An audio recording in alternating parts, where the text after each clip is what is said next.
calms the storm. One day Jesus got into a boat with his disciples and said to them, "Let us go across to the other side of the lake." So they started out. As they were sailing, Jesus fell asleep. Suddenly, a strong wind blew down on the lake, and the boat began to fill with water, so that they were all in great danger. The disciples went to Jesus and woke him up, saying, "Master, Master, we're about to die." Jesus got up and gave an order to the wind and to the stormy water. They quietened down, and there was a great calm. Then he said to the disciples, "Where is your faith?" But they were amazed and afraid and said to one another, "Who is this man? He gives orders to the winds and waves, and they obey him." Thank you, Sharon. Turn that off before I move it, otherwise you can have lots of sound. There we go, that's better. Thank you, Sharon. Beautifully read.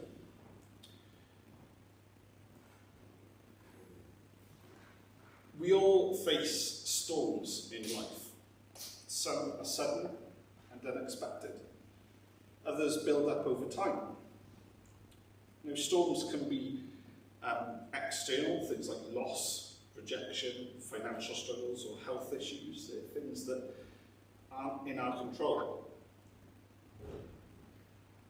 Some of them can also be things like anxiety, self-doubt, the struggle of feeling unseen or unworthy. As an inclusive, affirming church, many of us know what it's like to be caught up in that storm of rejection or fear. We've experienced the uncertainty of not knowing if we are safe, if we are welcome, if we belong. And the disciples in today's passage knew something about storms too. You see, Jesus and his disciples are in a boat crossing the Sea of Galilee, or known as Lake Tiberias. Now, I've got a map here. And I know this is like a geography lesson. Do you remember? I'm going to see if my laser works now. It might. I don't know how to do it.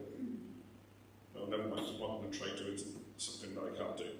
But do you see, it says Sea of Galilee next to the upper body of water along the River Jordan. In this story, Jesus and his disciples are going from Galilee to Jerusalem. And this is modern-day Israel to Syria. So they're travelling from the left to the right, from the west to the east. It's a journey of about 8 miles. So to put this into context, the journey at the shortest point of the English Channel is 21 miles. So it's under half the journey of what we see on the English Channel in modern days. But this was a perilous lake. It was known for its sudden and fierce storms, which came from winds arriving on the summit of Mount Hermon to the north. As well as that, the Jewish people were far more comfortable working on land, and they saw the sea as somewhere that was full of frightening creatures. Now, many of the disciples are fishermen. Bravely, they and their ancestors had spent their lives on these exact waters, making a living to feed nearby populations. Archaeologists estimate that there were about 230 boats based on the Sea of Galilee at that point in history. So it was a busy, busy lake or sea. These fishermen are not easily frightened. They've seen these storms before. And sure enough, on this journey, along comes a sudden and violent storm. Waves crashing, wind howling. But clearly, there is something different about this one. their boat is filling with water. They panic and they believe they're going to drown. And where is Jesus in amongst all of this? A Jew who has been brought up to fear the sea, to fear the storms that the sea was well known for, to fear the creatures of the sea. Where is Jesus? Having a nap. He's asleep. And that detail is striking. That in amongst this chaos, Jesus is resting. It seems like he's totally unaware and unmoved by their fear. How often does it feel like that for us as Christians? When we're struggling, when we're hurting, crying out for help, but God is silent. Do we then wonder, does God see me? Does God care? Now in this situation, the disciples were able to wake Jesus up. Master, Master, we are about to die, or we're going to drown. The panic and chaos would have been unimaginable. Oh dear, I'm really not having much luck with this.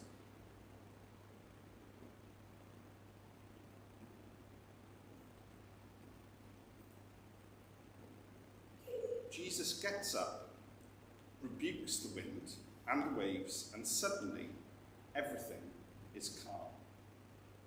The chaos turns to peace.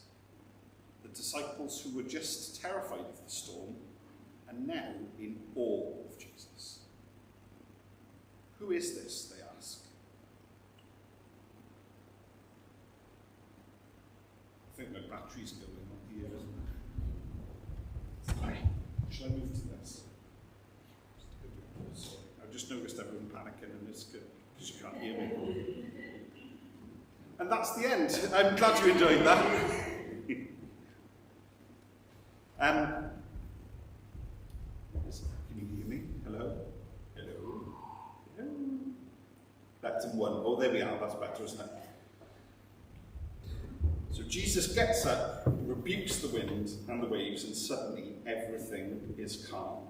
The chaos turns to peace, and the disciples who were just terrified of the storm are now in awe of Jesus.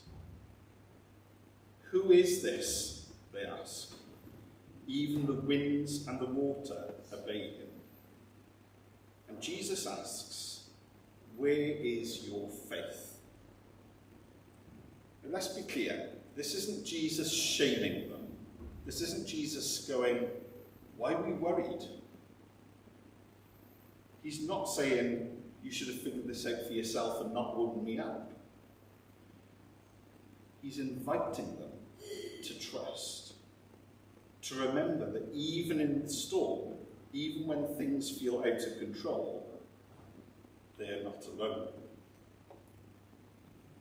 And that's the heart of this passage, that faith isn't about avoiding storms. It's about knowing who's with us in them. Jesus never promised us a storm-free life, but he did promise to be with us, to be our peace in the chaos and our calm in the fear. We all have moments where we feel like the disciples. I just realised I can't move away from there, can I? I just have to lean in. We all have moments where we feel like the disciples, crying out, God, do you see me? Are you there? Are you awake? When life feels overwhelming, when we're struggling with our identity, struggling with rejection or uncertainty, when we face injustice and wonder where God's justice is.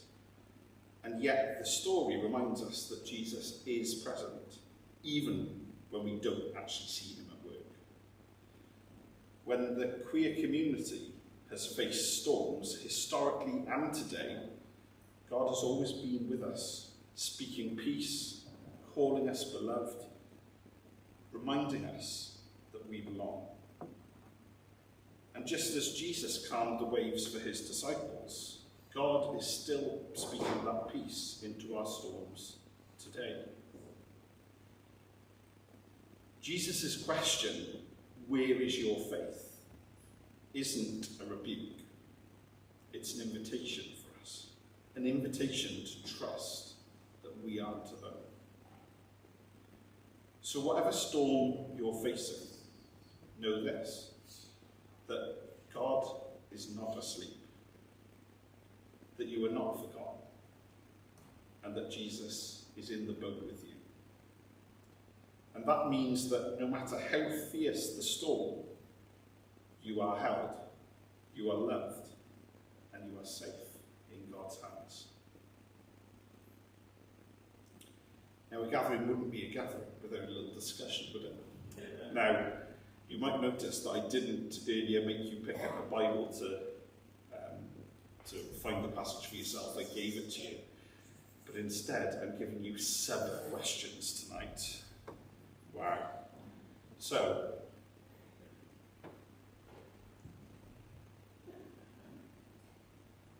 there we are. So you've got 4 discussion questions, but one of them is 3 questions. So, what storms have you faced in life? How can you relate to the disciples' fear? Where do you see Jesus calming storms today, personally, in the LGBTQ+ community, in the wider world? And what does faith look like when the waves feel overwhelming? I'm going to suggest we break up into 2 groups, but before we do so, I just need to remember if there's anything I need to say to the online people. I'm looking at G and Sammy in particular. I know that I've got a notice I need to do here, but I'm just not sure where. I don't think it's relevant for the online. There's a craft social next week. Wow, two socials in a row. This is unheard of. 5:30, is that right? So 5:30 next Sunday, craft social, usually with some games and some crocheting and all sorts of other crafts and stuff like that. And cake. There we are. Sold for many people just on that basis. So 5:30 next Sunday here before the gathering. For anybody who wants to join us for that. Anything else?